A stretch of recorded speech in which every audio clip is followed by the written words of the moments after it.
On the field, off the field, sports talk, entertainment, and more. This is Sauce on the Side. Well, hello there, Dippers, and welcome back to episode 52 of the Sauce on the Side podcast. As always, I'm your host, Drake, and I'm joined by the producer, the man, Leighton Pip Shaventone. Jimmy G, the people's QB. That he is indeed. Also sitting in today, guest host, Brandon B. Riker.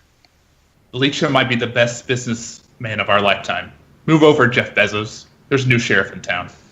There is a new sheriff in town, and whenever you can wring an NBA franchise out for a few more million, you might as well do it. A lot more million. A lot more million. 16 more million to be exact. That's not too bad. I'd take $16 million a day. So, Dippers, we have a very, very special announcement to make.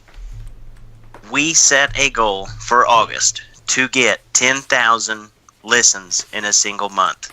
Right now, as we sit today in July, we should eclipse that number for the month of August. So we would like to thank you very, very much. And Dippers, be sure to download, rate, subscribe, and give us the big 5-star review. Guys, how awesome is that? 10,000. Oh, man, so awesome. Sweet. 10,000's cool. Really cool. I honestly didn't really think it's we were really going to cool. get there. It's amazing. Yeah. It's a big number. It is a big number. Thanks, Big Dippers. number. 10,000 numbers to be exact. But Dippers, like I said, rate, download, subscribe. But guys, we have a very, very good show for you today. There's been a lot of movement in the MLB. We have all-stars that are changing teams. We have a little problematic tweets from Josh Hader. We're going to discuss that. We have darts, and we have a very, very special interview for you today. Faraz Siddiqi comes in. He's a fantasy guru. He is the CEO, and he is the man at Upper Hand Fantasy. Be sure to check them out. He puts out a lot of good articles, puts out a lot of good stuff, and you guys are really going to want to listen to this interview. He breaks down a lot of stuff in the NFL.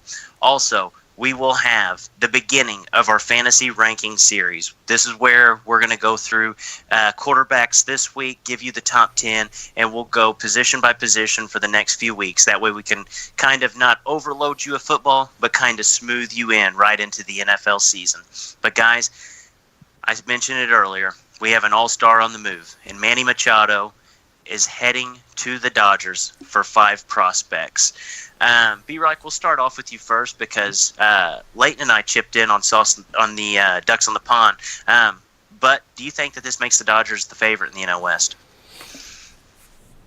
So I definitely do. But let's go. I haven't given my take on what the Orioles got, and this was definitely a situation where I think the Orioles got the best offer that they were going to get. They waited too long. I really thought the Phillies were going to put in a better offer, but I guess not. Leighton, you presented the question of what would be a decent value for Machado. And me and Drake both kind of said 2 top 50 prospects with a couple of decent players with upside. Well, they got half of that. And, one of the players they got was a 26-year-old that's not even close to the majors. He's still young. Yeah, still young, I guess, but very disappointing. But for the Dodgers, like we're talking about, I believe this can put them over the top. Not only do they get this power bat that is an absolute MVP candidate, they are probably going to get Clayton Kershaw back. So it's pretty much like getting 2 perennial All-Stars back at the break. And they're already a game and a half up, so this is huge for them.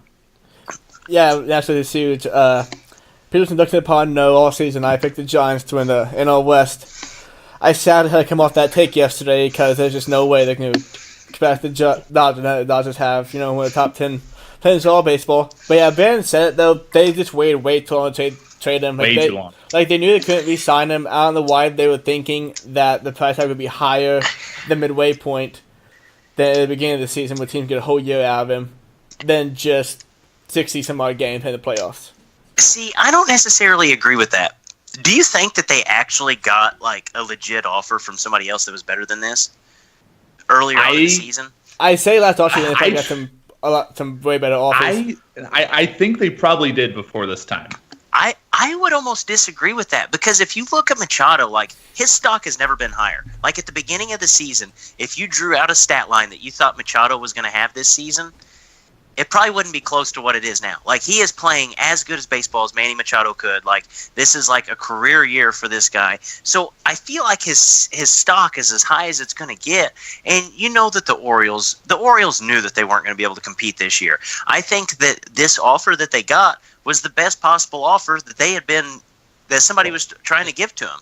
I don't necessarily think the Orioles didn't know they were going to compete. They went out and signed some players this offseason. Like, I just think I get what you're saying. Machado is having a career year, so his stock should be better here. But I think people were putting in offers all the way up until the trade deadline. I think some teams put in some major offers, and maybe they were being a little too greedy and asking for a little bit too much, and then they took what they could got. But I do understand what you're saying with that career year. Yeah, and I think that people aren't necessarily trading for bats at this deadline. Like, it's more so going to be bullpen pitching. And, you know, like a guy like Brad Hand, like, it seems like they got a better haul for Brad Hand than what the Orioles got for Machado. Yeah, I mean that's fair, but I don't know. The Diaz kid, he's pretty good. He's going to be probably an all-star in the future. I mean, he's a top 30 prospect, top 40 prospect. He's going to be okay, but what were you going to say, Layden? But the reason Brad Hand got the good package because they have for 3 seasons and not 60 games. That's actually a great segue. Let's talk about Brad Hand. Let's talk a little Brad Hand. So, like you said, got traded. There were other pieces in it, but it was mainly headlined by a top 40 prospect, top catching prospect. Do you guys think it was worth the price for the Indians? I do think it's worth the price for the Indians. I said yesterday on Ducks in the Pond. Now they have a guy whenever Andrew Miller comes back in August, they can lock down the 8th inning, get right to Cody Allen. And now they don't have to throw Carrasco and Kluber 7-8 innings for the regular season. They can just go to Miller in the 7th or another reliever in the 7th. And then they need to go to Hand in the 8th, go to Hand in the 8th to Allen. I think this makes a whole lot of sense for the Indians. And also after this season, Miller and Allen are both free agents, so they can't re-sign one or both of those guys. They'll have a closer for $10 million or less through 2021. Yeah, I mean, you took a lot of the points I had like right out of my mouth. But to be fair, it's not like it works out for both. Yeah, like I said. Yeah. The Padres build up their farm system. They get a great catcher. That catcher, yeah, he would definitely be in the future plans for the Indians, but they get a closer, and he's not a rental like the other closers we've seen, trade hands in the last couple off seasons. He's under contract till 2021. The other bullpen guy they got, who's not nearly as great, but Clymer, he doesn't even hit arbitration till 2020.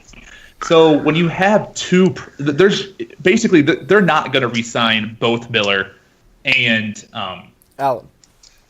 Yeah, they're not going to re-sign both of them. So this gives them a little bit more flexibility. They can re-sign one of them and, load back up. And another good thing, they were 29th in team bullpen ERA. But you want to know where they're top 5 in? They're 3rd in runs scored. They're 5th in batting average. They're 3rd in starting ERA. This is a huge part of their team that's just absolutely worse. The only team that's worse in bullpen is the Royals. And they're on pace to lose well over 100 games. So I think it's a calculated risk they took, and I think it helps both teams. Yeah, it is a calculated risk, but whenever I hate to sound like I'm trying to segue everything here, but whenever you look at the Familia trade and how little that the A's had to give up to get Familia, it almost makes you think I know Hand is a little bit better than Familia, but Familia is still a very, very good bullpen arm, and you're not going to have to give up your future at catcher. You're not going to have to give up a guy who could be one of the best players on your team in 3 years. So I feel like they overpaid for Hand a little bit, especially whenever it seems like teams are just kind of, they'll take a flyer on a guy, and they'll go out there and they'll take a risk on a lower level prospect.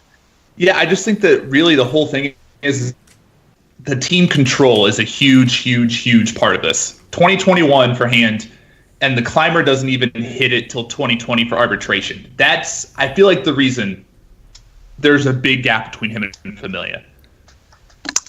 Numbers wouldn't say as much as what you think. Like, Familia is pretty good. Like, no, I understand he's good, but he's only a half-season rental.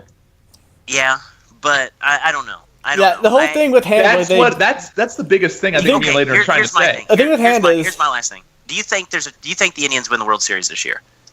I think they have a hell of a lot better chance with Andrew Miller coming back. Okay, they are third in runs scored, fifth in batting average, and third in starting ERA, but 29th in bullpen ERA. Andrew Miller comes back. Do you see him beat the Yankees? And if Andrew Miller comes back to what we think Andrew Miller is, Cody Allen drops his 5 ERA to 3. You have Hand pitching the same way. I definitely think they could beat the Yankees. I definitely think they can compete. Any team that makes the playoffs in MLB they could definitely has a chance to win. They have Michael Brantley hitting the shit out of the base. They have Francisco Lindor, Jose Ramirez. They are third in MLB in runs scored. Ramirez might be the MVP right now. Leighton, you said this past week, yesterday, on Ducks on the Pond, you told me that you would rather get the second seed so you would get to play the Indians instead of playing the Yankees after their one got burned in the wild card game, or the Mariners. You were even more scared of the Mariners than them, so you can't say that. Okay, what's your point? It's baseball. If you get into the playoffs, Drake, it's baseball, and the Indians are a good baseball team. They are a good baseball. The Royals won the World Series in the wild card game a few years ago, man. That's all I'm going to put it out there. I just do not think that this team is going to win. So what are we going to do? Make the playoffs and just not give a fuck or even try to win it? No, I'm just saying that I don't think it's worth giving up your best prospect for Brad Hand, especially for the price that Familia went. Like, I've seen it before, and I don't think Brad Hand is that great. He's a good closer. He's not a great closer. He's not like he's not great. So 3-time All-Star makes you automatically a great player. I don't think he's that great. You say he was top 10 yesterday. Huh? You say he was top 10 yesterday. Yeah, that doesn't make you great. Great closer is like whenever the Cubs traded for Aroldis Chapman. The dude was unhittable. A great closer is like Craig Kimbrell. Like, a great closer is not Brad Hand. Chapman. But Chapman's not half your rental either. You have him to 2021. That's the point. Okay, so you think Brad Hand's a great closer? No, but I think the top 10 closer has a 2021. That's why they gave up a top 10 prospect for him. I don't like it that much. That's fine to say. I really don't. That's fine to say, but they have to be trying to win the World Series this year. And every single year, they have to be trying to win the World Series. And to be fair, Young Gomes, not a great player, but he was still an all-star in this year. And he's in front of him. So, like I said, it's a calculated risk, and I think it helps out both teams a lot. Yeah, I mean, the Indians could win the World Series, and I'll eat my words, but I know it's not going to happen. I know they're not even going to reach the World Series because we sat here and laughed at them for the whole entire season, and then they make a move for Brad Hand, and then everybody wants to applaud it. I'm not going to be in that category there. But Jarius Familia gets traded to the A's in exchange for 2 minor league players, 2 guys that may or may not be in the MLB for a whole season in their career. Do you guys think that this makes the A's a serious threat at one of the wild card spots? I don't think this pushes them over the top, no. I mean, they already have a really good bullpen. They need another starting pitcher. But you know what? Another starting pitcher could definitely be in the works because all they gave up was their 17th best prospect and a reliever that's bounced between the majors and AAA and a little bit of international money. This makes their team better, but it doesn't push over the edge until they get another starter, in my mind. See, I thought they'd actually kept them in for a wild card game. Well, I didn't think they were going to, but like 3 games back, they had potential to before this trade. I do think this will make them closer, but I still have the minutes to get in the wild card. What if they got like Hap? Yeah, Ian, J.A. Happ. Like nothing great, but like not Ian, but J.A. Happ. They get Hap and get another starter. Do you see? Well, I'm not totally knowledgeable of the alphabetical rotation. I feel like he's probably better than who the 3rd or 4th guy is. Right. Even though he had atrocious last 4 or 5 starts, but probably an upgrade. If the A's are gonna make any run in the playoffs, like they're gonna have to get like a a number one, like a legit number one, so they can win the wild card game. Like, but they're not gonna go out there and trade for him. Like Familia, I think this was a steal on Familia, especially if you are trying to make a run to get in the wild card. Better ERA than Hand. You get him for half the price. You only do get him for like a third of the time. But I do like the move. I think that it doesn't put them into the wild card, but it makes them a little more competitive. The bullpen was already loaded. The rich get richer. So I like the move for the A's. Yeah, it was a decent move for sure. No, but. Yeah, I do like the move. I think it's good for them. Oh, so Jake, you think that move's good for the A's? Yes, I do. I think it was a really good move for the A's. But it's not quite good enough to get him over the hump. No, not against my Mariners. Billy being pissed with some prospects. Yeah, that's very un-Billy-like, don't you think? Yeah, but he knows what he's doing. Well, that's 2 thoughts for us now. You got any more thoughts for us? I actually do have some thoughts. Pew, pew, pew, pew, pew. We're playing darts, baby. Things that move faster than the pace Jesus Aguilar was moving in the Home Run Derby. Latency in the slushy line at the premiere of Little Mermaid next month. Kawhi Leonard to L.A. next offseason. And B-Rex hairline. Just when Kawhi thought anything could be better than playing in San Antonio, he woke up in Toronto. Now instead of playing with Pop, the greatest coach of all time, who will be screaming at him from the sidelines, he upgraded to a dope in a Letterman jacket named Aubrey. Carmelo Anthony. He's officially at that point in his career where they pay him $27 million to not even step on the court. Michael Beasley to L.A. LeBron, your super team is complete. Jimmy G took a nice lady out for a nice dinner. Adam Schefter reported that Jimmy G was watching hours of her game film prior to the date. Now, if that doesn't scream team leader, I don't know what does. Manny Machado, forever going to be the second best third baseman for the Orioles to ever wear number 8 at some point in his career. Matt Carpenter, I'm not accusing him of steroids. I'm just assuming that he's on steroids.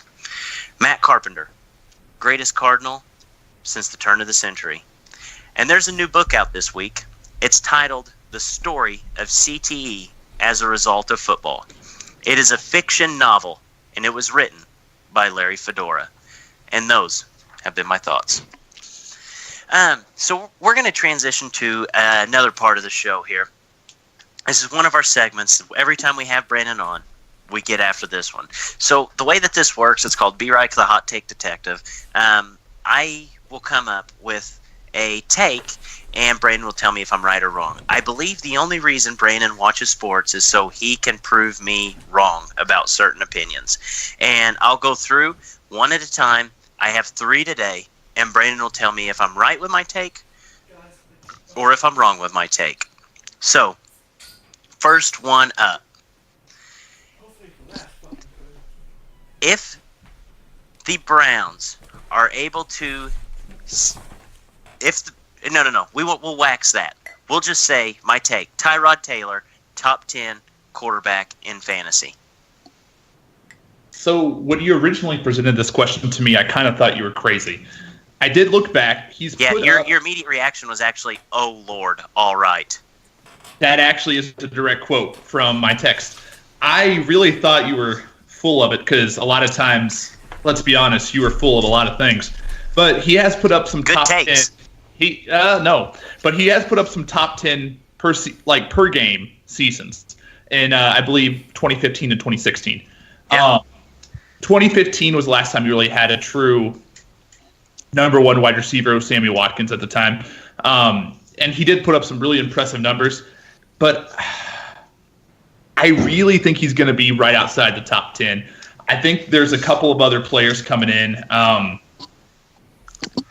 If everybody stays healthy, I think this is going to be a pretty stacked year for quarterback. And on top of that, I think that if the Browns start struggling out of the gate because they don't have a great team overall, they have some offensive weapons, sure. I think they're going to be calling for his head and be asking for Baker Mayfield to take over. I might be wrong with that, but I think there's a good chance even if he has a decent season, he's not going to start all 16 games. So you think I'm right or wrong? You're wrong, but I have to admit, you almost swayed my mind by just me looking up the stats. That was a good one.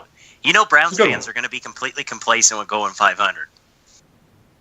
I mean, they could be, but you also drafted somebody number 1 overall, and very few times do you not want that player to play if you're struggling a little bit. Yeah, but if the Browns are 500, which they're all indication of their talent level says that they should be a 500 football team. If they're 500, the fans will be singing. They'll be happy. There'll be a parade on the first win. Yes, everybody will be running around Tyrod Taylor jerseys. Okay, so take number 2. I'm going to hit you where it hurts. Now that Kawhi is in Toronto, Toronto now has the best player in the Eastern Conference. If every player is healthy for the whole season, the Raptors and the Celtics are the only 2 teams that can make it out of the East. Am I right or wrong? So I'm going to say a couple obvious things real quick. Celtics are the best team in the East right now. Obvious. Number 2, the Raptors replaced their best player with the better player. So that obviously makes them, what do we think, a little bit better. Better. Yes. But who's going to score on this team? Who, the Raptors? Yeah, it was just like a statement. Like, not really for sure. But I really think the Sixers are going to be better.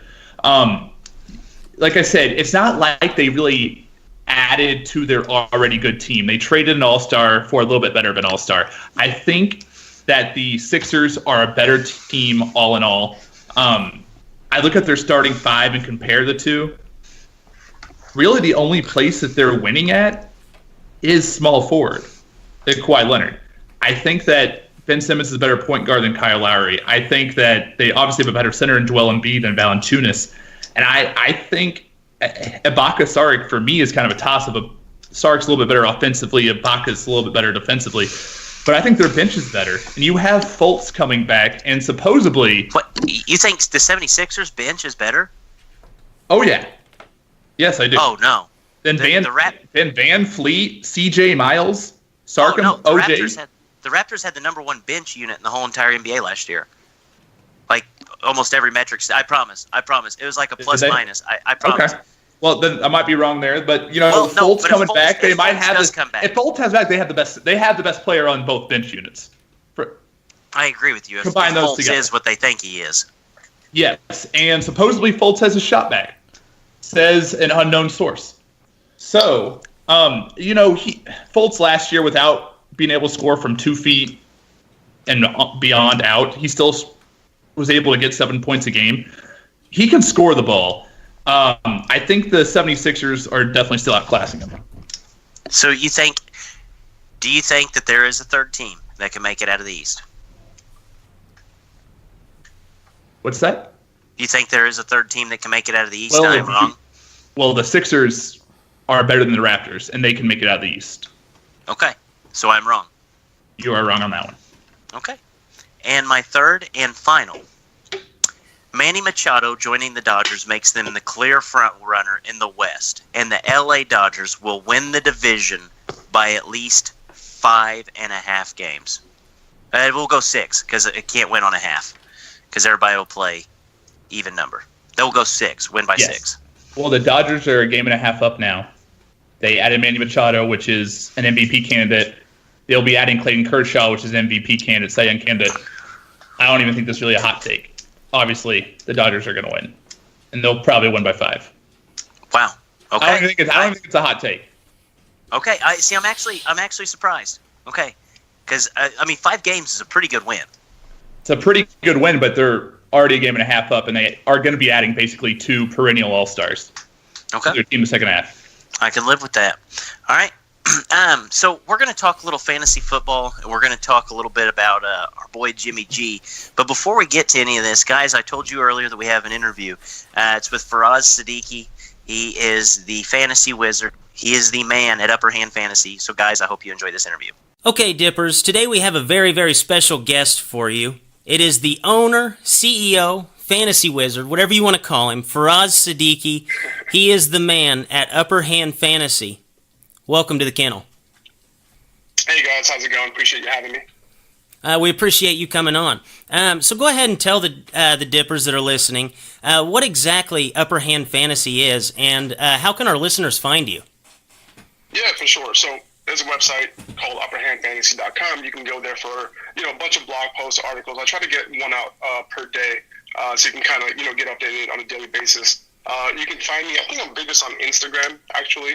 If you go to Upper Hand Fantasy on Instagram, you can find my posts. I post one a day there as well right now.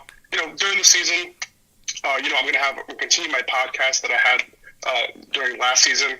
Basically do like a Monday review. I do a Tuesday waiver wire, a Thursday start sit. I go pretty in depth. So, might be something you want to check out, while you're setting your lineups every week. That's it. So I got the podcast, got the website. I'm on, all social media, so you can find me at Upper Hand Fantasy on Twitter. It's Upper Hand FFB. But let's get to the more important stuff here. Oh, okay. So we'll go ahead and start it off with Kirk Cousins. Rarely do we see a top 10, extremely valuable fantasy quarterback actually switch teams, and he's going to the Vikings this season, who already have a top 10 wide receiver from a year ago, another top 20 wide receiver from a year ago, and more than likely will have a healthy Dalvin Cook. Who benefits the most from having Kirk in that system, even if it is Kirk himself? I mean, it's definitely Kirk, right? I mean, he steps in, to having Adam Thielen, to having Stephon Diggs. He made Deshaun Jackson and Pierre Garçon very fantasy relevant, right? They had 1,000 yards each a couple years ago. They're both playing on the outside primarily. You have, Stephon Diggs, who mostly plays on the outside. Thielen, he moves in between the slot and the outside. Mostly plays on the outside now, after they switched, about in the middle of last season. They both had wide receiver one upside with Kirk Cousins. So really, everybody benefits. You could argue that Stephon Diggs and Adam Thielen's upside was kind of capped by Case Keenum. I mean, Case Keenum did great, but I don't think he really put this team up on his shoulders to the point where they're really bringing out their full potential. So Diggs needs to stay healthy, but he can easily be a wide receiver one. Same thing with Thielen. A lot of people aren't sure what to think about Thielen. They think that Diggs is going to be that guy this season, but I really think both receivers, if they stay healthy, get over 1,000 yards, multiple touchdowns. I think, both of these guys are the real deal, honestly. So not only do they have wide receivers, they have Dalvin Cook, like you mentioned. I'm not sure what type of role Latavius Murray is going to play. Remember last season, Latavius Murray was still banged up because of that ankle surgery before last season. So Dalvin Cook really had to play all three downs. But it is interesting that Jerick McKinnon didn't get the third down work. So they really had thought of Dalvin Cook as a rookie. So coming into this year, if you're wondering if Dalvin Cook's going to get all the work, it looks like that's going to be the case right now. But I would really pay attention to training camp and preseason to make sure that Latavius Murray isn't really taking too many snaps away from him. Let's go back to Kirk Cousins real quick. All these weapons, he could have one of the best seasons he's had in his career. He would throw around 30 touchdowns on average per season, but I think with these weapons, including Kyle Rudolph, I think he could really have a big year this year. Right. So on our mothership show, I actually have made the argument that I think Kirk Cousins should be one of the favorites to win MVP this season. Which, if you win MVP, obviously you had a tremendous fantasy season. Where would you rank Kirk Cousins right now as far as quarterbacks for fantasy? Honestly, as far as finishing goes, I can tell you, he's going to probably rank in the top 10. He could rank in the top 5, but we have to remember that this is his first year in the offense. So it's not an easy offense, to kind of study and bring on. It's a little bit more complicated, but I mean, he's a smart guy. The first season can, be a little bit more than average, and then the following season he could really make a big improvement, a big jump, which I think can happen. But I think this year we have to just, make sure he's not Peyton Manning, right? He's not going to come into the system fully understand it and then get going right away. So it might take a little bit of time for him. So it's possible he gets off to a slow start. But the good thing about Kirk Cousins is that we know that he's a smart player. He's similar to the guy who went to his old team, Alex Smith. He's a smart player, and he should be able to figure things out fairly quickly. He has the weapons. So as long as he trusts Thielen and Diggs to go get it, I think that would be a smart move for him. He has the talented wide receivers. He just needs to get them the ball. Right. So we'll talk a little bit about pass catchers here. We got guys like Michael Crabtree, Jarvis Landry, Jimmy Graham, Allen Robinson, and even Jordy Nelson. 5 of the bigger names when it comes to pass catchers in the NFL. Which of these pass catchers do you think is going to benefit the most switching teams? Well, I think it's either going to be Crabtree or it's going to be Jimmy Graham. Jimmy Graham's ceiling is huge. Jordy Nelson's departure. Remember, Jordy Nelson was a red zone guy for Aaron Rodgers. Whenever you get into the red zone, chances are it's going to be Jordy Nelson catches that touchdown. So there's a huge void in that offense. Remember, Aaron Rodgers got hurt last year, and that's when Nelson started to play bad, right? So even with the obvious decline in Jordy Nelson that we saw later on in the year, Aaron Rodgers was able to work with that. Now, he doesn't, Jimmy Graham doesn't have that type of speed, isn't playing the same position. But, we saw last year Russell Wilson would have him on the outside one-on-one, and he would find him. Aaron Rodgers could do the same thing. He obviously likes his guys to run more routes in the red zone, but they can definitely use him that way. He obviously has that upside. Now, we haven't seen a tight end be fantasy relevant in that offense since, I guess, Jermichael Finley. So that's the concern here. But obviously, his ceiling is very high. What is his ADP right now? In PPR's ADP is around the middle of the 5th round. And that's okay. I'm not a guy who takes tight ends around that time. I like to wait a little bit. But he definitely has a high ceiling. The other guy I was going to say was Michael Crabtree. He steps in that number 1 role, for the Ravens. I really don't think that John Brown and Willie Snead, they're 2 new additions this year. I don't think they're going to really take that many targets away from Crabtree. John Brown needs to prove that he can stay healthy. Same thing with Willie Snead. But Michael Crabtree is the most established receiver there. Joe Flacco needed a receiver badly. His last good receiver who was really fantasy relevant was Steve Smith. And Michael Wallace was a little relevant a couple years ago. But I think Crabtree comes in and he'll get a good target share. He's one of the best in the NFL in contested catches. So if Joe Flacco can get him the ball, I think he can be pretty fantasy relevant. Right. So I mentioned Jarvis Landry in there. Would you prefer Jarvis Landry or Josh Gordon going into this season with Tyrod Taylor? It's so interesting because, if you asked me this question any year, I would have said Jarvis Landry, and that would have been my only answer. Right? I mean, right. He's probably the most talented out of this whole bunch. But the thing is, his situation scares me just a little bit. And the reason why is because more about the quarterback play. Tyrod Taylor isn't a guy who makes too many fantasy wide receivers relevant. And the fact that there are 2 between Josh Gordon and Jarvis Landry, it makes the decision pretty hard because we've never seen Tyrod Taylor make more than 1 wide receiver fantasy relevant, and that one guy was Sammy Watkins. So the guy who, has that similar type of profile, but a little bit more beast-like is Josh Gordon. So, on those long balls, on those, on those big routes where Tyrod Taylor just kind of has to throw it up, he has the speed, to beat corners on the outside. So I feel like that's where Tyrod will go. He has a better deep ball than any of his other type of throws. So that's the guy who I would go with. Now, Jarvis Landry always had PPR appeal. I do believe that, the cream usually rises to the top with talent. So I would expect Jarvis Landry to produce. However, I just don't think that Tyrod would be that guy. Now, if, somebody like Baker Mayfield took the field, now, I'm not saying that he would be a better quarterback for the Browns as far as wins and losses. But to make guys fantasy relevant, I do think that he can make, Jarvis Landry and Josh Gordon relevant. Obviously, they would have to take one from the other, but I'm not a big fan of Tyrod running this team for 2 wide receivers and having me to make a choice. You know what I mean? So I choose one guy. I might be wrong. But we have to really look at training camp, pay attention to that, pay attention to preseason in this situation to see who he is targeting. They are going to get on the field for 3 weeks, especially that they're a preseason game. Just, hey, look who Tyrod is looking at because he doesn't make too many reads. He doesn't go from 1 to 2 to 3. He usually looks at 1. He might look at the second. And if he has to go to his third, he's either tucking it or he's either throwing it too late or he's throwing it out of bounds or he's dumping it off to the running back. That's basically it. I mean, I think LaShawn McCoy had like 59 receptions last year. And that's the highest he's had in like 4 years or something like that. So I really don't I feel like this answer is really long-winded, but that's kind of how I feel about those guys.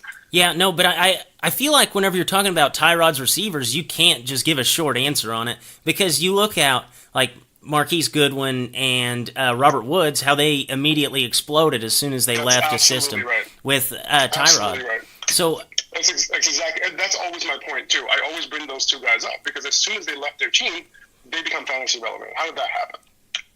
Right, and that kind of scares the hell out of me for the Browns wide receivers, because we know that those guys are talented. I mean, even whenever he had Matt Moore throwing him the ball, Jarvis Landry was at least relevant halfway, and then whoever the Browns had, Josh Gordon, was always pretty good.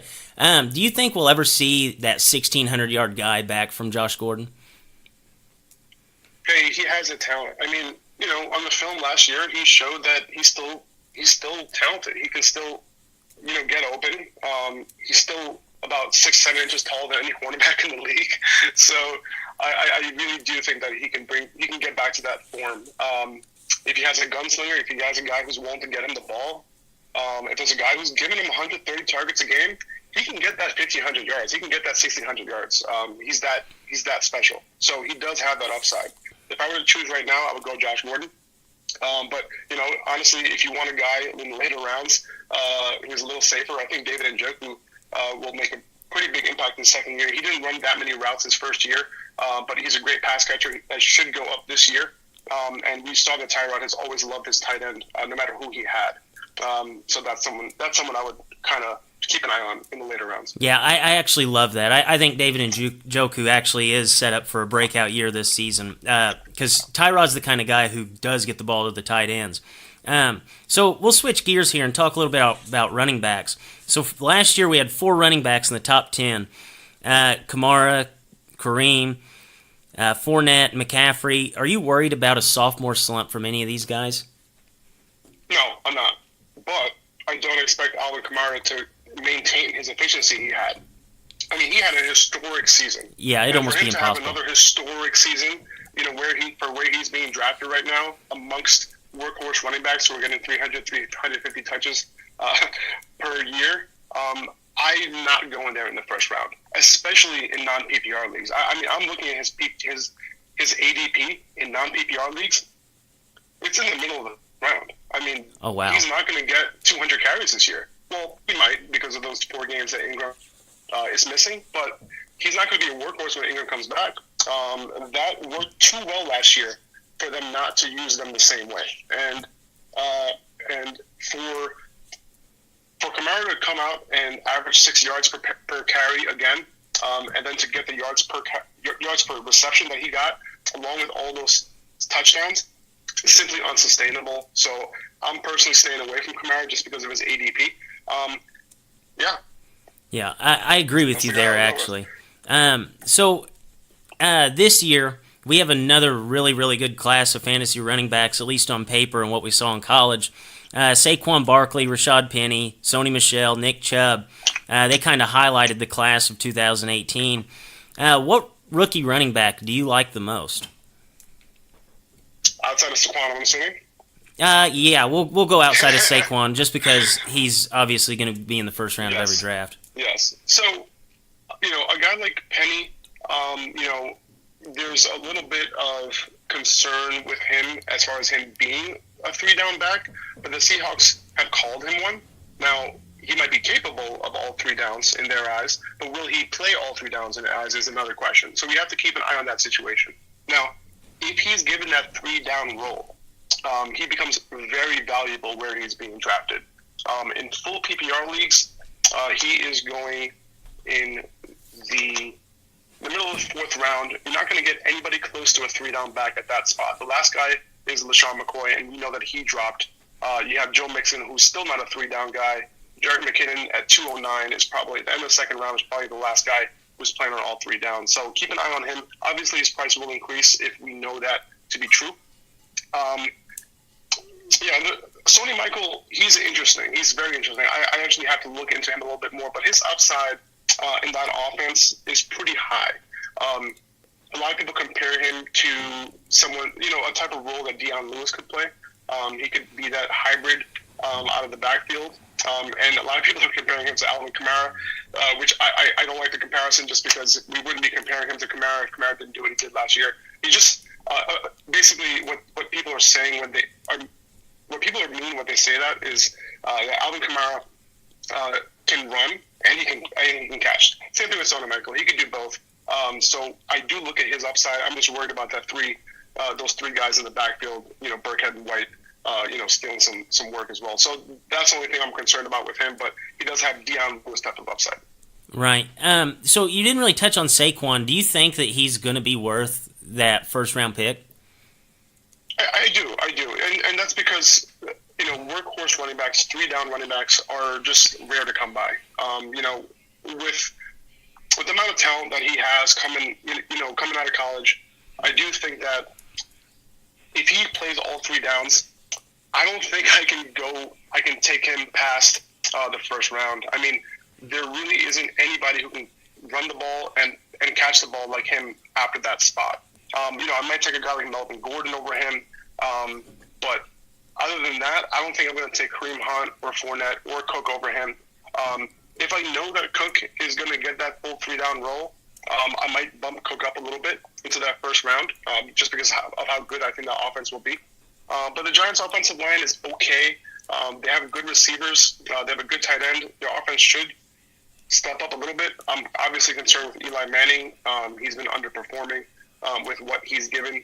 But at the same time, I do think that he's well worth that pick just because of the rare pickings of a workhorse 3-down guy. Right. So if you had the number 1 pick, let's just go with just a PPR league. If you had a number 1 pick in a PPR league, who would you take? It's between Le'Veon and David Johnson. Obviously, Le'Veon has the contract issues right now, and if by the point of our draft time, hopefully you're drafting like after week 3 in preseason. Hopefully you're not drafting anytime soon. I wouldn't wish that upon anybody. I really think that if Le'Veon has those concerns still with him, I just might lean a little safer, just in case he does decide to, for whatever reason, to skip a couple games, skip more than a couple games. I don't know. Right now, they're saying that he probably won't, but we just don't know that yet. We need to pay attention. David Johnson's the other guy. He's the only guy who is going to be a wide receiver 3 combined with the RB1 that he is on your team. Basically, he's trying to get 1,000 yards receiving, 1,000 yards rushing. I don't know if that can happen, but I do think he can have a 2,000-yard combined season. He's going to get a ton of receptions. He's the number 2 receiving option in that offense right now behind Larry Fitz. So I think he has a high floor, one of the highest floors of anybody in PPR, and he has the upside. He's a goal line back, and I don't see anybody else reaching that reception level, which is why I'm going David Johnson. Right. Are you kind of feeling a regression of Todd Gurley, or do you think that he's going to be the same guy you just expect, like Le'Veon Bell and David Johnson, to perform so well? I expect him to perform well. He might regress a little bit. The reason why I'm not picking Gurley here is because we've seen on and off from his game throughout the seasons. Now, I know he's in a much better offense now, much better system, but I have no guarantee of how many receptions he's going to catch this year. The Rams had Benny Cunningham in that pass-catching role previously. Now, with Sean McVay, we have Gurley here, so I just want to make sure that he's keeping that role. He killed it in the receiving game, no doubt, but it's not a sure thing. So if he's not getting, 50 to 60 receptions per year, or this year, I might not go in his direction for that first pick. I might just go a little bit safer. Right. So go ahead and give us a couple breakout candidates that you see for this season. Let's see. A couple breakout candidates. That's a good one. Let's see. I'm actually going to go through this list of ADP and see if I can. Stephon Diggs is always a guy. He's been on that cusp for a while, and finally, he has a good quarterback who can make it happen for him. He just needs to stay healthy. But he's shown wide receiver 1 upside. He's had some killer games. He's a guy that could do it. Amari Cooper. We've been waiting for him to break out as well. I feel like we say that every year about Amari Cooper. We really do, but Michael Crabtree this year, and I don't know that the Raiders have somebody else who will gain the trust of Derek Carr right now, even more than Amari Cooper. They came out and said that Amari Cooper is going to be the main focus. So I just need his target number to come up, and I think he can perform. It's just really a matter of getting those targets and not having a guy like Crabtree who out targeted him each of the last 2 seasons. So there's another guy, Demaryius Thomas. I know you asked me for one, but I'm going to give you more than one. No, we So want as many as you have. Our fantasy Demaryius teams need Thomas, it. In PPR, with a decent quarterback, he's always a wide receiver 1. He's had 1,000 yards. He's had 90+ reception in 5 straight years. Who does that? I mean, he's a beast. So give him a good quarterback, and he can perform. I know he's getting a little older, but I'm not worried about Demaryius Thomas. Now, if you're going running back heavy earlier, I'm looking for guys like Larry Fitzgerald and Demaryius Thomas, especially Demaryius Thomas. If you can get both of those guys as your wide receiver 1 and wide receiver 2 in PPR, somehow if DT falls a little bit, I really think that you're sitting pretty after you took those 2 running backs. Right. So go ahead, give us one bold prediction that you have for this year's fantasy season. Okay. I'm going to say I have one. I have one right here for you. I'm going to say that Deontay Foreman is going to win the job for Houston after he comes back from his Achilles injury, and that Lamar Miller is going to become the 3rd down back. So just keep an eye on him. If you draft Lamar Miller, you might want him as your handcuff. And honestly, I would try to draft him for that upside. It's going to be a great offense this year. They're going to move the ball. So if they get some goal line touch, he might be their guy. I absolutely love that. If you watch him in college, he just looks like an NFL running back. And you watch Lamar Miller over the past couple seasons, he becomes irrelevant sometimes in games, and you kind of wonder where he goes. So I absolutely love that as a bold prediction for this season. Really, and think about this. Lamar Miller in limited touches in Miami, he looks great. But as soon as it becomes a workhorse, he can't be as efficient. So this kind of works out for the Texans a little bit. Get Lamar Miller in space, get him some touches. If he can get 10 to 15 touches a game, give him 15. That's fine. But mostly in the receiving game, he can make some plays for them. Right. This is just a little off, kind of on topic there. Do you kind of look at the Lamar Miller, how the increase of his touches is really never a good thing? Could you see Alvin Kamara being that kind of player for the remainder of his career, that if they try to bump his touches up, it just will not work out? It's a good point, and we'll never know. But a lot of times when a guy isn't getting that much work and he's bumped up to a workhorse, his efficiency goes down, and kind of teams just know what they do. The reason why it works so well is because Mark Ingram was a different type of back, and the offensive line had different things for each of those guys. So they had the defenses guessing, so it helped both of them. It worked really well, and I don't see them going away from that. Now, I've never seen a guy like Alvin Kamara. I mean, his talent level is on a different plane than Lamar Miller, in my opinion. So I do think that if they bump his touches up a little bit, sure. But I don't see any reason to. I would always work in with a bruiser and with a guy who can run it and catch it like Mark Ingram. Right. So, Faraz, thank you very much for coming on to the show. We definitely appreciate it. Dippers, be looking out for Upper Hand Fantasy. Go check out his podcast. Be following him on Instagram.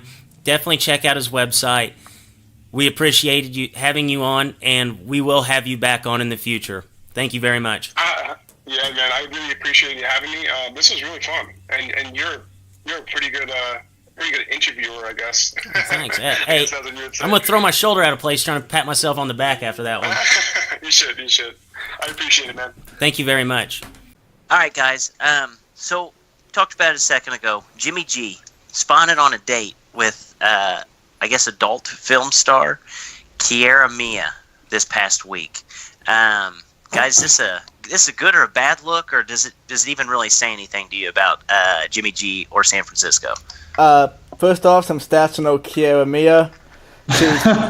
She's 5'5", 130 pounds, has a 34 D chest, 26-inch waist, 36-inch hips. Her hair color is dark brown. Her eye color is dark brown. So when I first saw the notification, on a date with Kiara Mia, I didn't get a picture of her.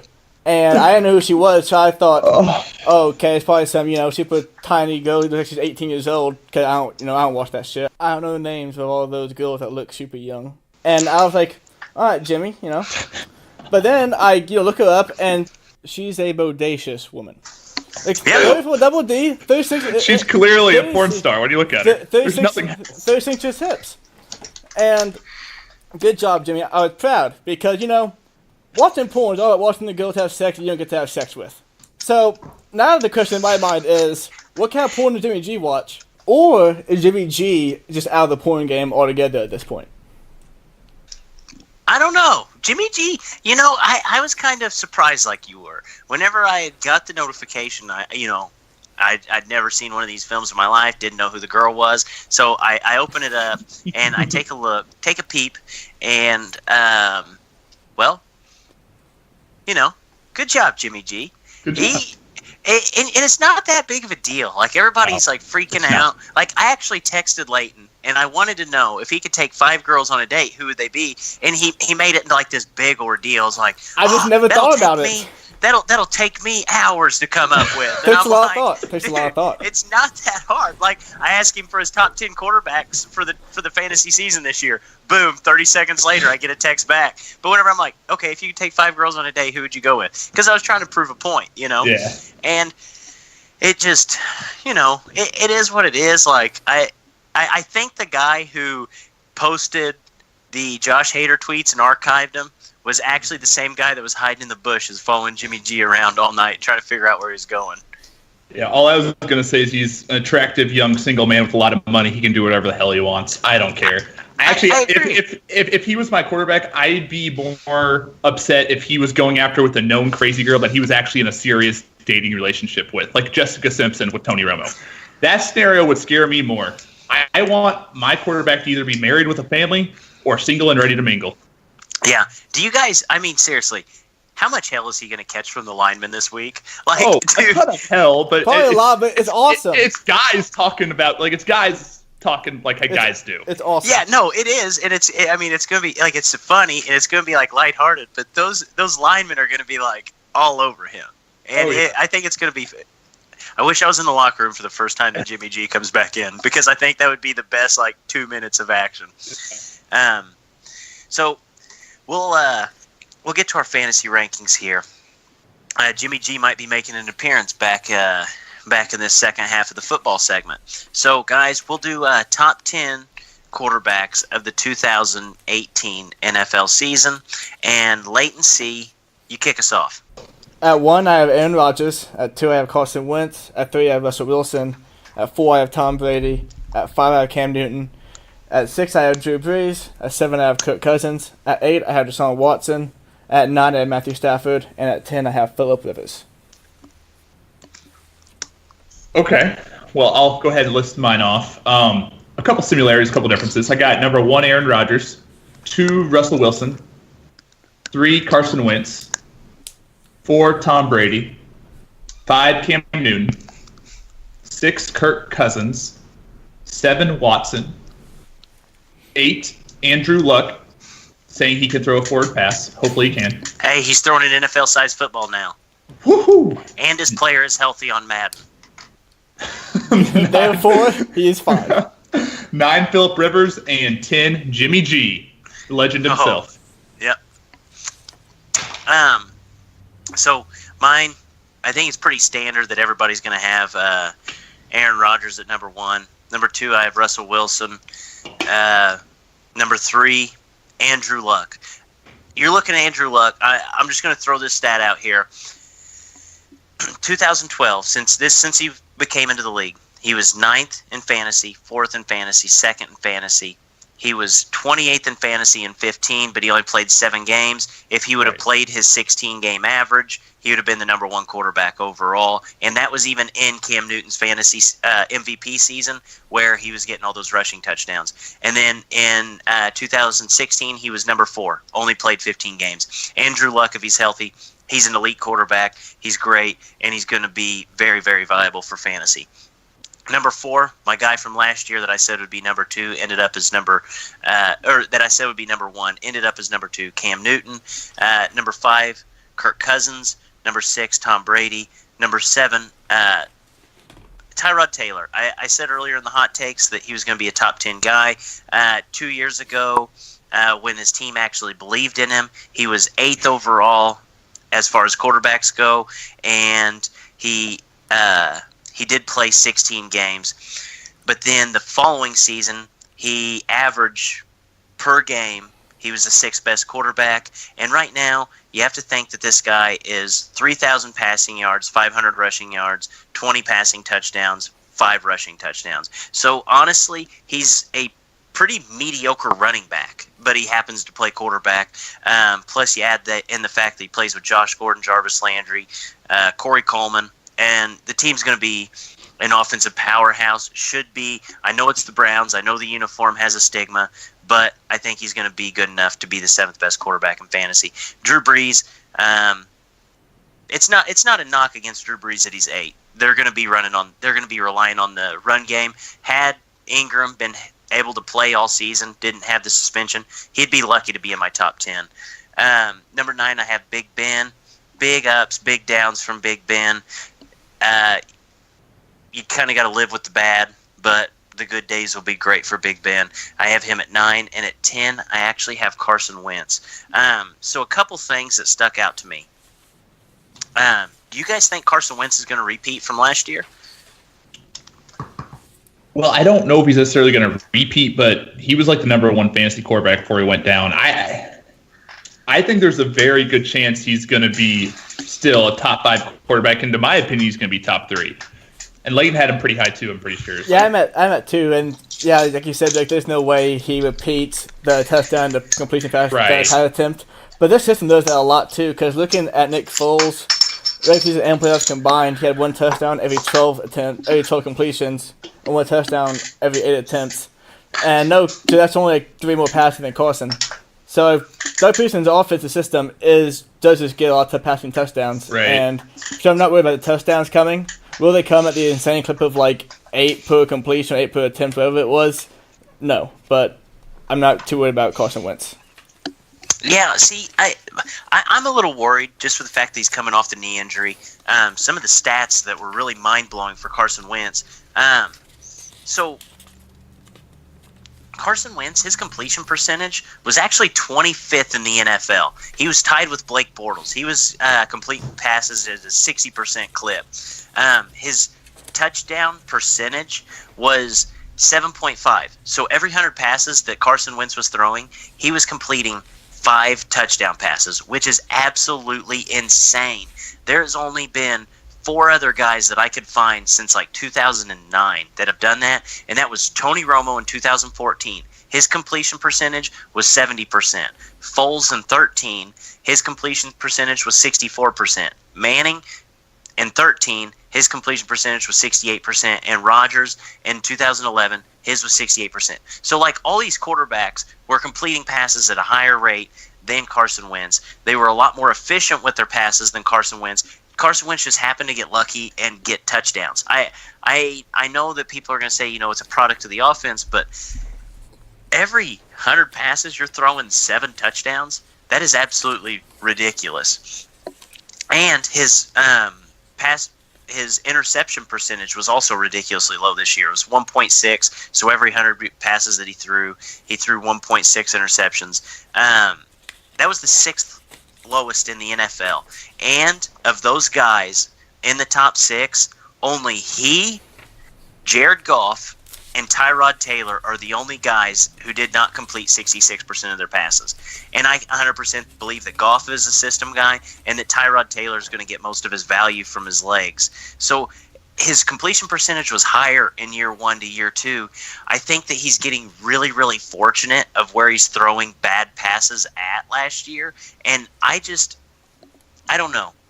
Usually, if you're going to put a guy at the number 2 spot in fantasy, at the quarterback position, you have to be comfortable with drafting him in the first 4 rounds. Or do you guys feel comfortable with that, with Carson Wentz coming off the knee injury? No, because I don't draft quarterbacks in the first 4 rounds. If you're going to take him in, when anyone take a quarterback, Say we're on the board. I don't take quarterbacks in the first 4 rounds. So no, I don't Okay. play that with any of these quarterbacks. Okay, Right. okay, that's fair because I don't think our league in general takes it in the top 4 rounds. But if I had to pick a quarterback in the top 4 rounds, I'd feel pretty Carson comfortable. would be the second picking one I'd take. him. I think he'd be probably third. I'd take him behind Rodgers and Wilson. Okay, that's fine. I see. I don't know if I can live and die by Carson Wentz. But we actually did we compiled all the quarterback rankings from us 3, Fletch from Hump Day Hoops Hysteria, and Hartley, who you guys will more than likely hear from next week, actually. So our average rankings were 1, Rodgers, 2, Russell Wilson, 3, Tom Brady, 4, Carson Wentz, 5, Cam Newton, 6, Kirk Cousins, 7, Drew Brees, 8, Andrew Luck, 9, Matthew Stafford, and there was actually a tie for 10, and it would have been Jimmy G and Big Ben. So you guys will hear the remainder of our fantasy rankings over the next few weeks. So if you're big into fantasy, make sure you're tuning into these. So guys, staple of the show, we got to play a little bit of darts. We're playing darts, baby. If you guys are new to the show, the way that this works is that each of one of us will take a dart and we will throw it at a dartboard. Each number represents a different... Leighton, what are we playing today? Is it a sport? We're just going to play this list out, and then is it a sport will be extinct. That's not true. We will never extinct as it a sport. We'll never extinct, is it a sport? But We will never run out of activities. we'll go on hiatus. We have jump rope still. So we're going to go around the table, and we'll each throw a dart, and we will debate whether or not the number that it lands on, which represents a borderline sport or activity, whether or not it is actually a sport. Latency, producer, your throw. We have a 12, and a 12 is cornhole. Ooh, cornhole. It is Cornhole. now featured on ESPN and is sponsored by Johnsonville Brats. A staple of barbecue since 1872. Don't know if that's actually a cornhole came. Before we thing. get into this, is it not like just a no-brainer that they're sponsored by Johnsonville Brats? that and Jim It's a Beam. pretty solid one. Yeah. Jim Beam's a good one too. Bush Heavy. Jim Beam would have been a good one. Jim Beam But I feel like Bush. there'd be too many fist fights and people falling on the bags boards. Isn't that what Bags is all about? That is true. fist fighting your cousin and falling on a backboard. You know what? As a matter of fact, I haven't played cornhole, and I can't how long I can remember in a non-drinking environment. No, you just don't. And we've said before on this show that if you're drunk and you could do it, it's not really a sport. And so no, cornhole is not a sport. So wait a second, is football not a sport? How awful is playing drunk football? I don't know. It was terrible. You have a lot more confidence. Ask Josh Gordon. He did it for like 3 years. Charles Barkley played a game drunk too. Don't forget about Yeah, that. that'd be miserable. Be right. Cornhole isn't a sport. Yeah. As good as a competition it is, it's not a sport. But have you guys actually watched the ESPN? I have. Oh yeah, Yes. airmail. My God. Have you heard the term airmail on there? I have not, but I just haven't? my favorite clip was there was literally like 4 or 5 bags just literally halfway in that hole. You get this guy up. I'm calling him Iceman. I don't know his name. He's I'm Iceman. calling him Iceman. He throws that bitch up and it goes straight in. Doesn't touch a single bag. Doesn't even nip it.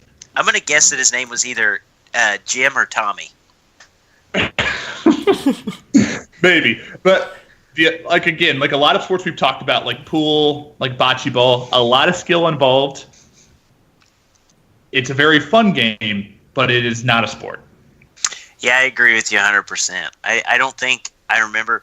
You know, if I went to throw a bag, I really feel like without a beer in my hand, I feel like I would be uneven. Like I would actually throw the bag like way too far, way too short, or way to the right or way to the left, just because I'd feel uneven. So for that simple fact alone, I'm going to go ahead and say that cornhole is not a sport. But I love cornhole. Cornhole's fun. Love it. It's a great game, but it is not a sport. B-Reich? your throw. We have a 14. Arm wrestling. Oh. Oh man. Okay.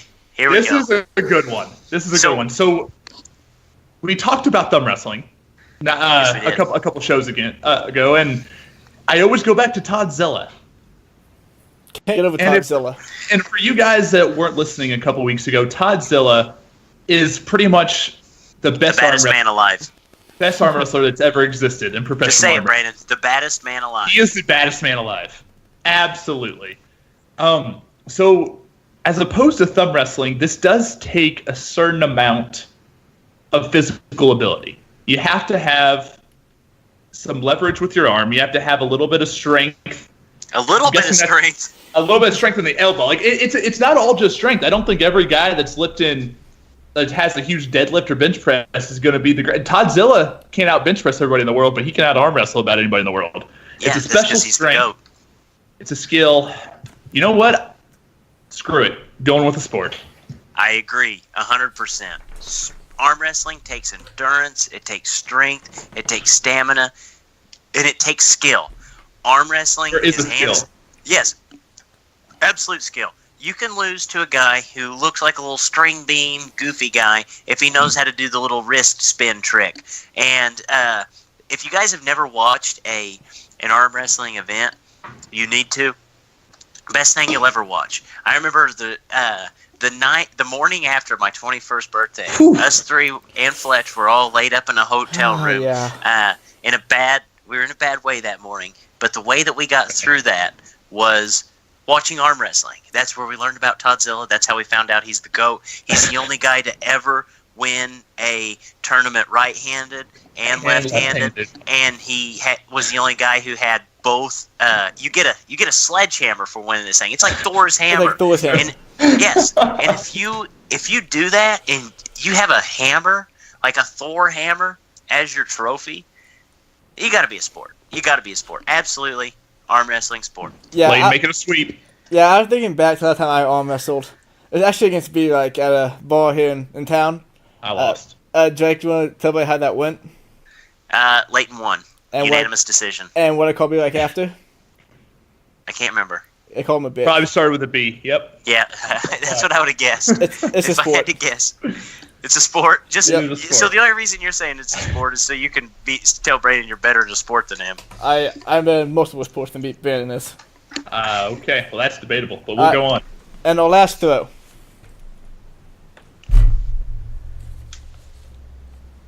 8. Running. Running. What type of running? Does it What matter? type of running? It just says running. I think we've exhausted all the cool kinds of running there is. And we're just on jogging. Well, we have now. to be more specific. Jogging. We'll call it jogging. So like wait a second. How about like a this? 2-mile run. Can I jump in real quick? Yes. This was my throw. How about this? We will go with timed running. Have you ever heard of those? Where people see how far they can run in a certain amount of time, like those people who run for 12 hours. Oh Jesus. Okay. We'll go with it. Yeah. So we'll do 12-hour running, or timed running. Time run. And I'm gonna say no. I'm gonna say no because most of this stuff is just like it's for fun. Like people just like get together and they're not even good runners. Like I actually run on occasion, and I never try to run longer than 3 miles. That's my cap. I always stop it at 3 miles. And all those people who come in and say, "Oh, I'm used to running 12 miles." Well, the only reason you run 12 miles, or I run for like 12 hours, or I try to do like these long distances. The only reason you do that is because you can't run fast, and you're trying to compensate by just being able to run for a very, very long time. And that's not impressive. It's not like the NFL Combine. They run for 12 hours. No, 4 seconds. That's all you need. And in my opinion, I would say that timed long distance running is not a sport. Yeah, we talked about on here before about obstacle course racing, powerlifting, probably other training like sports. And this is no way to train, so no, it's not a sport. So I'm actually going to kind of echo what you're saying, Drake. In middle school, me and you ran the mile, the longest race in middle school track. We were probably the 2 slowest people in 8th grade at that point. Yeah. So that is definitely a compensation of such. On top of that, 12 hours of running straight, that's not healthy for you at all. The amount of muscle breakdown you're going to have, you're going to be in the ER. That's dumb. So things that are just dumb and is strictly going to land you in the ER are not sports. No. Yeah, mind over matter, maybe, but not a sport. Not at all. No. Who won the mile between you two? Drake won it every time in 8th grade, but if I may, in 6th and 7th grade, Drake couldn't touch me. Somehow 8th grade, Drake did. I'm not accusing him of cheating. Well, Ben, so now you lost 2 sports this episode. Or 2 contests. 2 contests this episode. True. In his defense, he was held back the first 3 years of his first grade, so he beat That's them not earlier accurate than at me. all. Different Brennan is a 28, to show you all know. Not 24 at all. Leighton, recap. What were the sports? We had cornhole. It's not a sport. We had arm wrestling. It unanimously was a sport. And we have running, timed running, unanimously not a sport. Like it. Okay. Thank you, Leighton. All right, guys. So let's move on to some NBA talk. We hit it at earlier. Kawhi Leonard and Danny Green were traded to the Toronto Raptors in exchange for Jakob Poeltl, DeMar DeRozan, and a protected first-round 2019 pick. Guys, was there a real winner in this trade? So we've all said it in the past that Toronto had a talented core, but they need to blow it up. DeRozan was the best trade piece they had, and I don't think they were willing to, give him $27 billion a year for the next 3 seasons. They bitched him in the postseason. So for Toronto, you have 2 scenarios. You have one where Kawhi loves it, re-signs with Toronto. Toronto does have a little bit of an advantage of re-signing him because of the way the salary cap works. Or 2, he walks and they save $30 million for next offseason. So that's amazing. And for the Spurs, they get an all-star. And Danny Green's pretty good, too. He is pretty good, but like I said, if both those guys walk, they open up $30 million. They can sign a max player. Spurs, they get an all-star forward, and they won 47 games last year with Kyle Anderson as their starting small forward. So I think this is a win-win. Before I do my analysis, do we all think Danny Green's good because we did in the finals 5 years ago? No, I just like Danny Green. He's your typical D3 guy. That's it. He can play D, and but he he's can shoot the 3 ball. He's not a great D3 guy. No, anymore. I mean he's good. Yeah, he's useful. He's useful. Yeah, Useful. yeah. Okay, anyway, back to the trade. So, I think the Spurs won this trade. I think it's fine for both teams. Like Brandon said, the Raptors has talented core, but they need to blow it up. And they blew it up by going and get another star who, when healthy and focused and playing hard, is better than DeMar DeRozan by a mile. A long time, yeah. Best player in the East. But the Spurs, they get rid of the surprising headache that was Kawhi Leonard past all season. And they get DeMar DeRozan, who we know is a very talented scorer.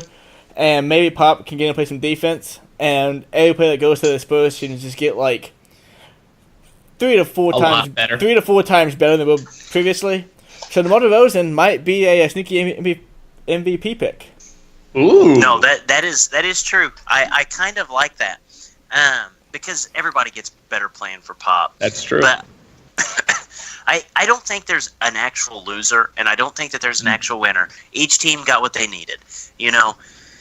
We are 2 months ago sitting here talking about how the Raptors need to blow it up, and they officially have done it. And you look at their starting 5 for next year, it's going to be a pretty salty team.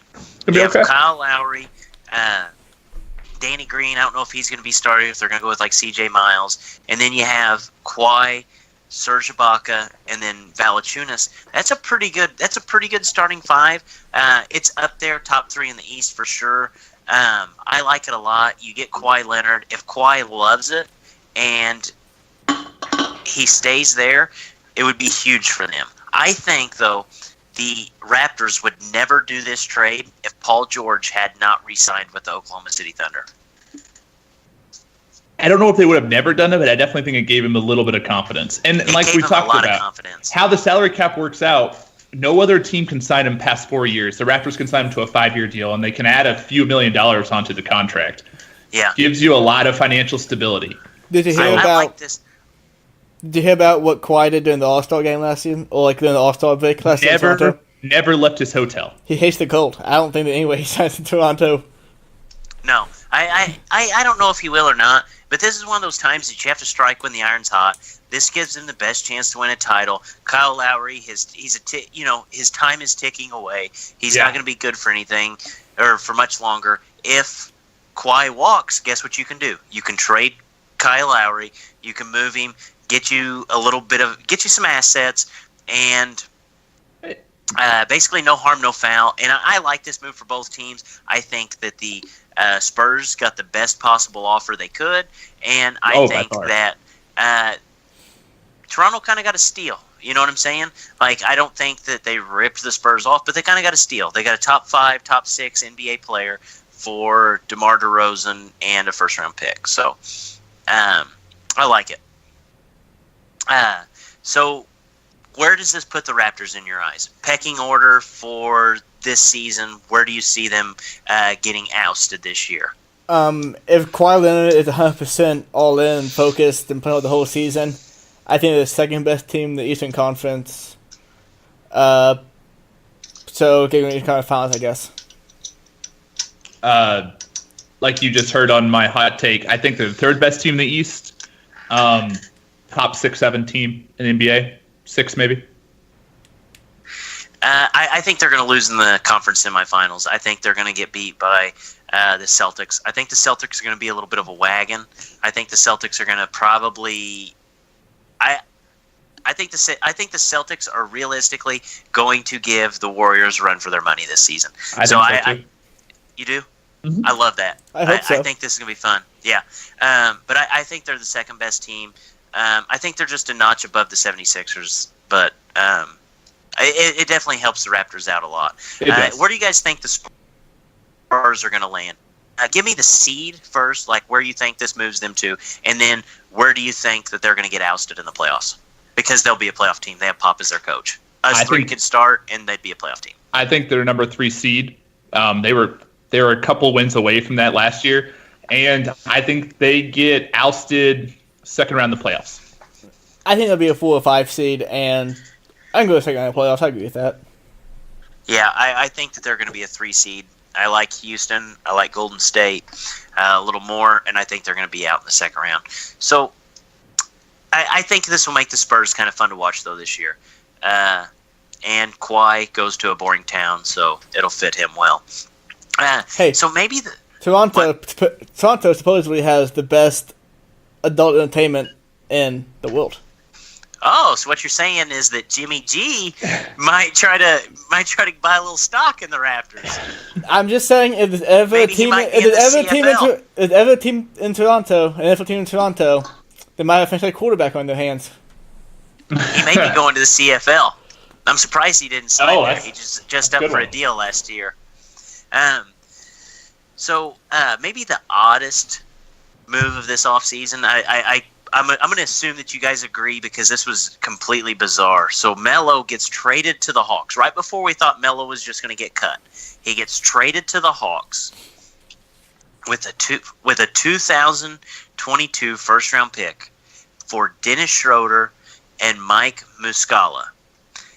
Do you guys like this trade for either team? Because as soon as the Hawks got him, they basically cut him, paid him $27 million, or they didn't pay all of it, but they paid most part of his salary, took the 2022 pick, and got Dennis Schroeder off their books. Do you like this trade for either side? I love it for the Thunder. They saved a crap ton of money by getting rid of Melo, and especially since the Hawks pay all the contract, and they got Dennis Schroeder, who is the best backup point guard. Probably favorite to be 6th man of the year right now in the league. And the Hawks, man, they're just gonna tank. Like every other team that's bad does. They just tank, and then they'll be good in 5 or 6 years. So, it's a cool life in the NBA right now. Yeah, there's actually a 3-team trade with Philly in there as well. But I think always got to get his Sixers in there. Well, I mean, if we're going to talk about it, we need to talk about how it actually was with a 3-team trade. But did they get Muscala? Was that how it went? Or? Yeah, they got Muscala, and they got rid of a couple players that weren't going to be in the rotation anymore. Does Muscala put him over the edge? No, but he does shoot 40% from 3, which is nice. So you see 1.5 a game too? Yeah, he shoots like 3 a game. He shoots 3 a game in 18 minutes. I mean, that's He actually does shoot it well. Yeah. So this is, like we said, I'll go with interesting as the adjective I'm going to use as it. Melo definitely gets more of a situation he wants. He gets to join a contender, and obviously OKC, I think they're a contender, but they didn't want him. So they get rid of him. Hawks get a draft pick. They get to push their boy, the point guard they drafted. I'm blanking on the name. Trae Young. They get to push him, give him all the shots he wants. OKC. He's going to want a lot. Yep, and Dennis Schroeder was just in the way. OKC, like Layton said, probably a 6 Man of the Year candidate, if not a huge trade piece. And Philly got rid of 2 rotation players that were just going to get in the way of Markelle Fultz and Zaire Smith. So, I mean, it all worked, but definitely the biggest winner was OKC. Oh, no, I agree with you. The Raptors, in my opinion, did themselves a huge disservice. You had a guy like Dennis Schroeder, who is a legit NBA point guard. He's very, very good, and he's young, and he's still developing. And you trade him away for basically a 2022 first round pick, which, I know that's a long ways away, and we really don't know what that's going to turn out to. But I feel like you could have gotten a little more for Dennis Schroeder. Dennis Schroeder is a very good player. OKC got a steal. Got a steal. They got Melo out of the locker room, which they don't care if they were paying Melo at all. They could care less if they could win a title. You get Melo out of the locker room and it increases your chance to win a title. Dennis Schroeder is probably the best backup point guard that I can remember in the past my lifetime. He's a very, very good player. I think he's undervalued a lot. He was really good coming off the bench behind Jeff Teague back whenever Teague was an all-star there. So I really like this trade for OKC. It takes a little bit of the load off for whenever Russ goes to the bench, because Russ does play high intensity every minute he's out there. He's got the killer instinct. He's go, go, go. So it helps that time that he's out on the court. You can limit that time a little bit so you get more bang for your buck while he's out there. And I really, really like this trade for them. Where does this put OKC in your pecking order? Do you think that there is a chance OKC can come out of the West? If everybody's healthy, no, I don't think there's a chance, but I think they're the 3 seed. Yeah, they have a lot of talent. They had a lot of talent last year. If they could figure out how to gel, I have them as my 4 seed. I'm giving them a chance, a punter's chance, but if the Rockets and the Warriors play like I think they will, I don't give them a chance. Yeah. See, I think they'll sneak in there with that 4 seed.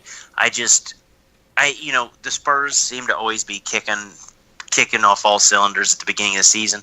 I don't think OKC is going to be that team. I think they're going to take a little bit of time to get things going. But I think they're ultimately going to end up with that 4 seed. But I think if they get into the postseason, I think this is a scary team yet again. Dennis Schroeder, I know he's not anything like any of the big 5 for the Warriors, but I think he makes them a lot better. I think it's going to be one of the most underrated pickups this offseason. Where's Melo going? Rockets. He signed today. Did he actually sign, or did he just verbally say it? Yeah, but 1 year, $2.3 million. It's a verbal sign. That's what I thought. That's what it was for sure. I think just by legality, everything can't move just yet. Guys, I'm just saying. I did speak soon. Some team might claim off waivers and pay that $28 million. So that's true. You have to wait that. You have to wait that 48 hours, Layton. My bad. How dare you? I'm sorry. Spoiler alert for anybody who didn't know yet. Wow. Yeah. I mean, we could see the Magic jump in out of nowhere. Magic from the top ropes. Steal Melo. The Kings. Just to be bastards. No, the Kings. The Kings offer him a 3-year, $90 million contract. The Kings would pick up that contract and immediately sign him for an extension. Max deal. Rockets. Does this do anything for the Rockets? If Melo will subside to, spot up 3-point shooter, very minimal ball handling, yeah, it's a good player for him. Because if you think back 2 years ago, Melo was still putting it on guys, and maybe playing with 2 dominant ball handlers last in OKC affected ability. granted, he has that again this year in Houston, but if he decided to take that lesser role, I think it'd be okay for him. Yeah, if like basically what Layton said, it's all about what Melo's mindset's going to be. He's not going to have the ball in his hands. Chris Paul and James Harden, that's their team. They lost 2 forwards. They need a forward. Melo's going to have to play somewhat of a defense. I don't know if he has any ability of that, but his knockdown 3-point shooting, if he just focuses on that, that will definitely be an asset to the Rockets. Yeah. So I'm gonna explain something. You tell me which team this is. Of 2 ball dominant guys that like to score, and a center that defends the rim and can catch lobs. The Thunder and the Rockets. And the Blazers. Okay, yes, the Blazers. Nice outside choice there. It's basically the same scenario. Yeah. Melo's gonna mellow. Melo's gonna do what he wants, until he can get into that Olympic mindset, which I was calling for last year. I don't think we're gonna see Melo succeed there.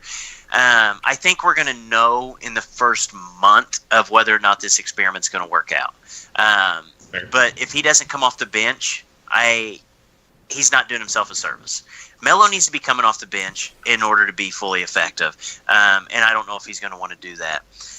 I'm glad that you're learning from prior mistakes and saying that you give it a month, unlike the Thunder thing. I gave it 86 games. 85 games. You didn't play the whole season. 85 games, dude. I'm not even kidding. I Full was laying season in and my then bed. some. Dude, I was laying in my bed, and whenever the Rockets had, or the Thunder, Yes. they were down 3-1, and they had that huge comeback against, or it might have been, it was 3-1. They had that huge comeback against the Jazz, like 21 points. I'm laying in my bed, and I'm like, they're here. They're here. They've come. No, I remember. Here they come. They're gonna win the title. I was laying in my bed. I'm like, this team's here. Oh, Lord. I remember on the show, like, this is like 1 or 2 weeks before the playoffs started. Drake's still saying if the Rockets can just bring it all together, and it's like, man, they've had 72 games to do this. I think they're a little late to the party on that. Hey, all it takes is one game, and that's what I thought. I was laying there. I'm like, holy shit, this team's gonna win it all. Like, I was wrong. I was wrong. I got beat by a team that was led by a rookie. Rubio. Oh yeah, yeah. There was Rubio dropped a triple-double on Russ's head, and he said he'd never do it again. And I'm sitting there thinking, like, he should have never done that in the first place, dude. It's Ricky Rubio. You're one of like 4 people who ever gave up a triple-double against Rubio. So guys, this has been a new segment. We've done it over the past few weeks, and it's actually really fun. I've enjoyed it. It's called Shittiest Take of the Week. So basically what we do is we watch shows like the Colin Cowherd Show. We watch shows like the Will Kane Show. Get Up. And Get Up. Get Up has really been on fire lately. And we just pay attention to these people, and it really helps me watch more sports TV, because some of these people are just so ignorant. So we're going to go around the room, and we're going to talk about the shittiest take that we have seen all week. Leighton, you really don't have an expression on your face, so I don't know what you're going to come up with here. You go first. Okay, mine came from... Okay, I came from that show on Fox Sports 1. Skip Bayless and Shannon Sharp. It's a copy of First Take. Yeah. But, First fake is what they call that. yeah, sure, First Fake. So, today, they're talking about teams in the Eastern Conference, like we were talking about earlier, and Shannon Sharp made the statement that, I made and Rocky agreed with, that Kawhi Leonard is focused and 100% all in the season, his best player in the Eastern Conference. Skip Bayless comes back. Oh, no. Oh, boy. Oh, no. I was hoping it was Shannon that had the shit take. And I didn't realize how Skip Bayless talked before I wrote this down. He talks a lot of short sentences. So this is actually the exact quote. He's not better than Embiid. He's just not. Sorry. Embiid is a monster. 7 foot. Shoots threes. One plays soft. Fragile. Kawhi. So Was he talking about... That's awesome. Sounds like a caveman. So that was the take. So, let's talk from the beginning here. If Kawhi before playing basketball, he's the best player in the Eastern Conference.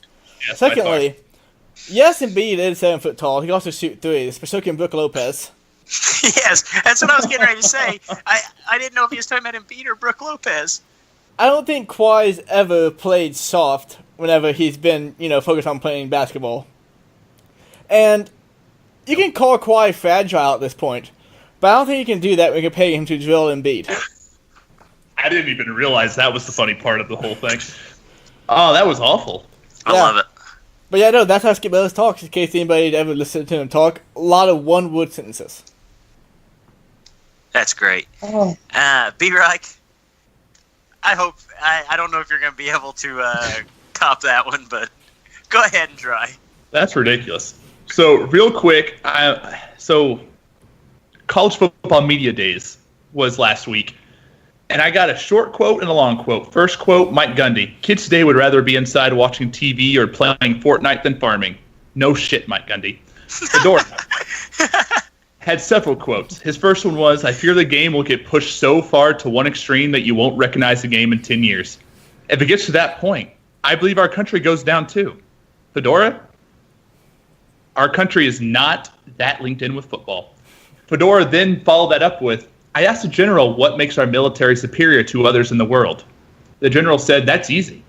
We're the only football-playing nation in the world.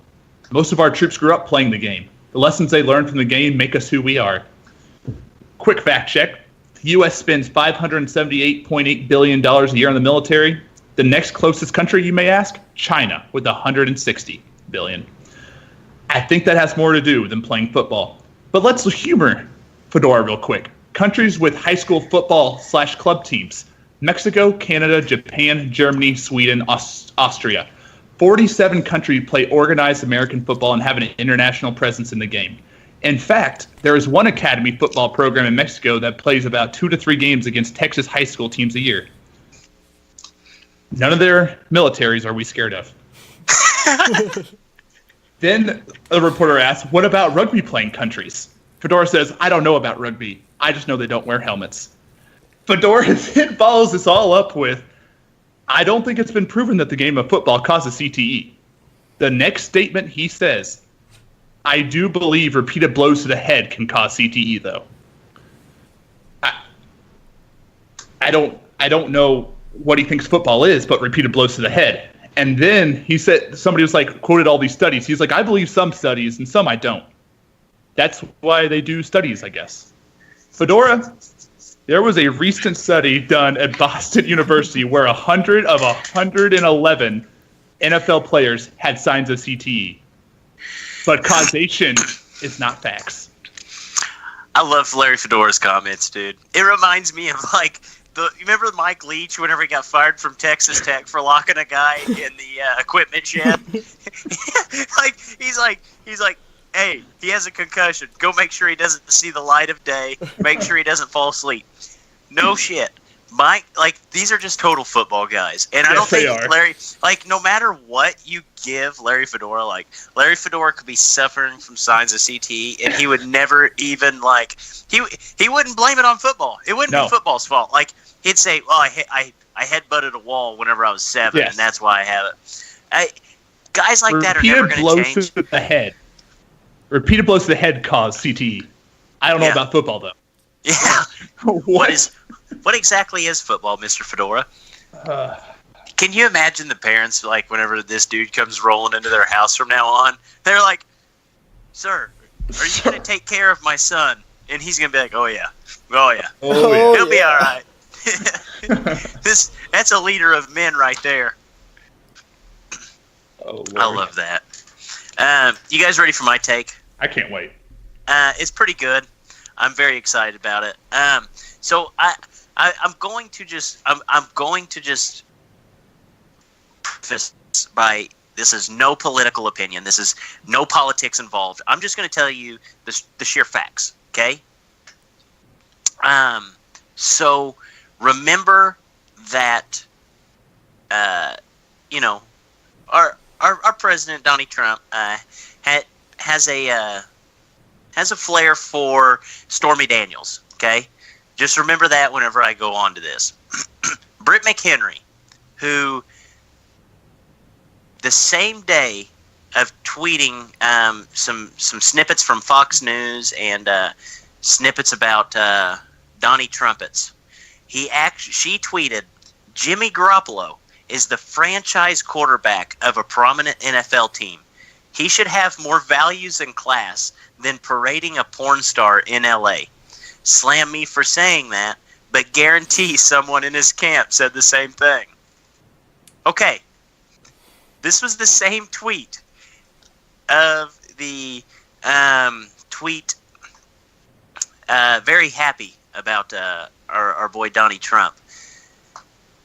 Why in the world is she holding Jimmy Garoppolo to a higher standard than the president? Didn't Vic Henry once cuss out of LA? I'm pretty sure, yes. He just spent it with 5 ESPN. So I feel like she's definitely the kind of girl that'd be after a Jimmy Garoppolo type of, human being. Quarterback, I think she's jealous. Insane good looking. Yeah, she's jealous of this porn star who's pretty good looking too.